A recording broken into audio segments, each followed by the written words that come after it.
Tu veux que tes photos aient plus d'impact, qu'elles ressortent mieux dans ton portfolio et qu'elles parlent plus à tes clients, alors il faut que tu choisisses mieux les lieux de tes shootings. Du coup, dans cette vidéo, je vais t'expliquer quelles erreurs tu fais dans le choix des lieux des shootings et comment tu vas faire pour mieux choisir ces lieux pour que tes photos parlent plus et que tes séances photos se passent mieux. Parce que non, en fait, un beau lieu ne suffit pas, mais souvent c'est un lieu qui sera plus simple, qui va permettre d'avoir des photos qui ressortent mieux. Déjà, j'ai remarqué un grand problème chez les photographes débutants, c'est qu'ils recherchent le lieu parfait. C'est-à-dire qu'ils vont chercher le lieu qui sera le plus beau, peut-être le lieu qui sera le plus instagrammable, le plus touristique, mais ils s'intéressent pas vraiment en fait à ce qu'ils veulent communiquer et ce qu'ils veulent transmettre à travers ce shooting.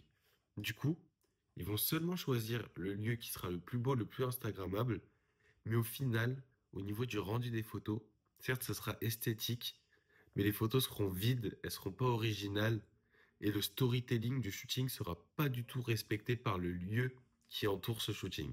Donc franchement, évitez de faire trop de shooting dans des spots touristiques, etc. À part si votre cible, c'est les touristes, bien sûr. Parce que vos photos, elles vont manquer d'âme. Et aussi, au niveau de l'aisance du client pendant la séance, bah, vu que souvent les spots touristiques sont surchargés, surtout à Paris, là où je suis, et bah, vous allez perdre beaucoup en aisance. Et du coup, votre client posera moins bien et l'arrière-plan sera surchargé par des gens que vous ne voudriez pas avoir dans cet arrière-plan. Alors certes, on peut les enlever sur Photoshop, etc. Mais c'est toujours mieux d'avoir un arrière-plan naturel qui vient directement du spot, en fait. Donc, au lieu d'aller uniquement chercher vos lieux sur les hashtags Instagram, je vais vous expliquer quelques critères qui font qu'un lieu peut être intéressant. Donc, il y a 4 critères principaux qui vont faire qu'un lieu peut être intéressant pour un shooting. Le premier, et le plus important parce que la photographie, c'est l'art d'écrire avec la lumière, et ben, ça va être la lumière de ce lieu. Est-ce que ce lieu est bien orienté? Est-ce que de ce lieu, on voit de la lumière naturelle, plutôt de la lumière artificielle? Est-ce que ce lieu est bien orienté par rapport à un lever de soleil, un coucher de soleil? Est-ce qu'il va provoquer des ombres sur votre sujet? Est-ce que justement, au contraire, il n'y a aucune ombre dans ce lieu et il va uniquement recevoir la lumière du soleil, sans aucun arbre, sans aucun mur, etc., qui peuvent créer des ombres? Le deuxième, c'est est-ce qu'il y a des textures, des perspectives et un fond dans ce lieu? Est-ce qu'il y a des murs, des rideaux, des arbres, des barrières, etc., qui vont pouvoir être utilisés pour créer des perspectives au premier plan, des perspectives dans le champ, ou pour créer un arrière-plan et un fond qui va être justement texturé, coloré, etc. Parce qu'en fonction du mood que tu cherches dans ton shooting, même si un lieu est un peu moins beau qu'un autre, si par contre il a le bon code couleur, etc., que tu veux faire ressortir, vaut mieux choisir le lieu qui aura un code couleur cohérent avec le shooting que tu veux créer. Ensuite, le troisième critère, ça va être l'accessibilité et la praticité de ce lieu. Par exemple, ce week-end, j'ai dû faire un shooting sur la petite ceinture à Paris, donc c'est une voie ferrée qui est abandonnée. Mais je savais que pour accéder à ce spot, bon, il fallait faire quelques petites grimpes, un peu d'escalade au-dessus du vide. Mais par contre, une fois qu'on y était, on était au calme, on avait une belle lumière du coucher de soleil et on avait un excellent arrière-plan avec une vue sur une grande artère parisienne.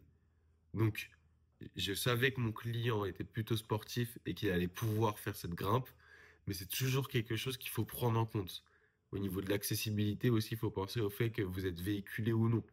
Si vous prenez un lieu, si vous prenez un lieu, un spot qui est au beau milieu de la campagne, bah, va falloir être véhiculé pour pouvoir y accéder et va falloir que votre client aussi puisse être véhiculé pour y accéder et pour y emmener tous les accessoires et les choses que vous voulez shooter pendant ce shooting. Au niveau de l'accessibilité et de la praticité, il va aussi falloir penser au monde qu'il y aura sur ce lieu, justement. Donc, est-ce que c'est un lieu qui est très fréquenté ou pas? Est-ce que c'est possible de se changer? Parce qu'il faut que le modèle soit à l'aise, qu'il puisse soit se changer peut-être dans des toilettes publiques, qu'il puisse se changer dans un bar, ou que sinon le spot soit pas trop fréquenté pour qu'il puisse se changer dehors. Bon, après, il y a certains modèles qui sont habitués et qui s'en foutent de se changer devant le monde. Ça dépend vraiment. Et enfin, il faut penser au fait qu'il y a un plan B en cas de pluie.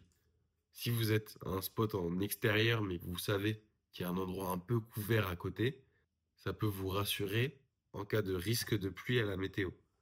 Par contre, si vous allez justement à un spot où il n'y a aucun plan de repli à proximité, bah, faut vraiment que vous soyez sûr à la météo qu'il n'y ait aucun risque de pluie, parce que sinon, ça peut gâcher votre shooting. Après, moi, ça me dérange pas du tout de shooter sous la pluie, mais je sais qu'il y a des clients qui n'aiment pas, ou je sais que ça peut ruiner certaines tenues. Et enfin, le quatrième point à vraiment vérifier lorsque vous choisissez le lieu pour un shooting, c'est est-ce que ce lieu raconte une histoire? Parce qu'il faut que ce lieu, en fait, il colle avec ton style, le style de ton client, mais pas seulement le style artistique. Il faut aussi qu'il colle avec l'image que ton client veut renvoyer et l'image que toi tu veux renvoyer. Par exemple, tu auras une image super décalée si tu veux faire un shooting de streetwear au château de Versailles. Alors que si tu veux faire un shooting de robe de mariée ou de costume au château de Versailles, là tu auras une image beaucoup moins décalée et beaucoup plus cohérente. Donc ça dépend vraiment de ce que ton client veut renvoyer. Est-ce qu'il veut renvoyer une image de streetwear décalée avec vraiment un décor classique? Ou est-ce qu'il veut par exemple shooter justement des robes de mariée à la Défense, donc en ayant une image de vêtements vraiment classiques dans un lieu beaucoup plus moderne? Donc ça, c'est vraiment à toi de voir. C'est à toi de discuter avec ton client pour voir quelle image il veut renvoyer et du coup choisir le lieu du décor en fonction de cette image que tu veux renvoyer et de l'histoire que tu veux raconter tout au long du shooting. Parce qu'un bon lieu pour un shooting, c'est pas juste un beau lieu. C'est vraiment un décor qui doit être cohérent, qui doit raconter une histoire, qui doit avoir la bonne lumière, qui doit avoir le bon niveau de fréquentation et avec un fond et des textures cohérentes. C'est en réunissant tout ça en fait que tu vas trouver des lieux qui sont parfaits et que surtout tu vas te rendre compte que tu n'as pas forcément besoin d'aller dans les spots les plus connus de la ville pour avoir des shootings qui vont être professionnels et qui vont renvoyer exactement ce que ton client désire. Maintenant, tu vas me demander comment faire pour trouver des spots photos qui vont du coup être cohérents avec tes images et qui vont pas forcément être les spots les plus connus de ta ville. Mais il y a plusieurs méthodes pour faire ça.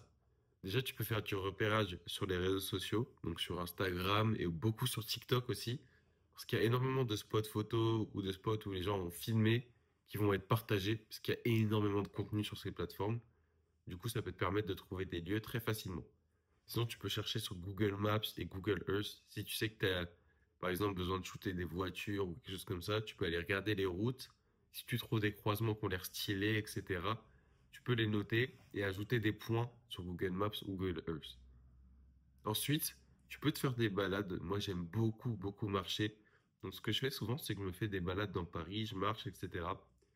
Et dès que je trouve un lieu que je trouve cohérent, que je trouve esthétique et auquel je prête un potentiel pour un futur shooting, en fait, je le prends en photo et je l'enregistre dans Google Maps. Ça me permet en fait d'avoir une grande liste avec plein de lieux que je peux parcourir et que je peux consulter dès que j'ai besoin de trouver le lieu pour un shooting. Donc comme ça, tu vois, ma carte Google Maps, elle est remplie de points avec plein de spots pour un shooting, que ce soit à Paris ou même dans plein d'autres lieux sur Terre. Et comme ça, dès que j'ai un shooting qui se prévoit, bah, j'ai juste à aller regarder un peu, à consulter mes photos, consulter mes enregistrements Google Maps, et je sais dans quel spot je vais pouvoir shooter mon client. Parce que la plupart du temps, t'as pas du tout besoin d'avoir un spot incroyable, mais toi, tu as juste besoin en fait de le transformer avec ta vision et ta créativité. D'ailleurs, si tu commences à comprendre comment choisir le spot pour un shooting photo, mais que tu n'arrives pas à trouver des clients pour tes shootings, eh ben, n'hésite pas à cliquer sur le premier lien dans la description. Il y a une autre vidéo où je t'explique de A à Z toute ma méthode qui m'a permis de devenir photographe pro en quelques mois et comment je vais pouvoir t'aider à le devenir toi aussi. Et vraiment, ce que tu dois retenir de cette vidéo, c'est que c'est pas avoir un spot photo touristique qui va faire que tes photos vont se démarquer, mais c'est vraiment ton œil, ta créativité et la cohérence du lieu avec le storytelling de ton shooting. Sur ce, n'hésite pas à liker, à mettre en commentaire une vidéo que tu aimerais bien voir sur mon compte, et on se dit à la prochaine.